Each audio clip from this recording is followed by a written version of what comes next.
The Hope Project was born out of desperation, a need for healthcare services where there were none for the poor and indigent. And now we have over 5,000 patients receiving that care. We were 200 feet from the biggest crack and drug dealing area in Central Texas. And we were double booked the first day. And the first day, she had a patient who came in and said, I've been having some heart pains, and I borrowed my neighbor's nitro tablets, but they ain't working. No more. So Jean saw him.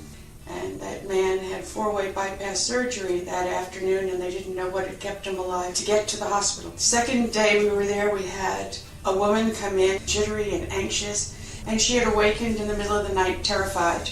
I didn't hear the air movement in the lungs. She had massive pulmonary embolism, and so she ended up in the hospital getting heparin treatments for a week. Those were the kind of patients that were walking through our doors on a daily basis. We had this idea. We went to 3 small mission churches here in East Texas, asked them to form a cooperative in the Mission Opportunities catalog, and poof, we were born. Melba and I went 5 years without taking any salary whatsoever, 24/7, writing grants, seeing the patients. We do primary health care, mental health services, and dental referrals. I really feel that we're faith-based. Regardless of where our money comes from, Melba and I are first and foremost Episcopalians, and it's our family that we went to, the Episcopal family, for help, and they came through in spades for us. I retired from teaching 30 years.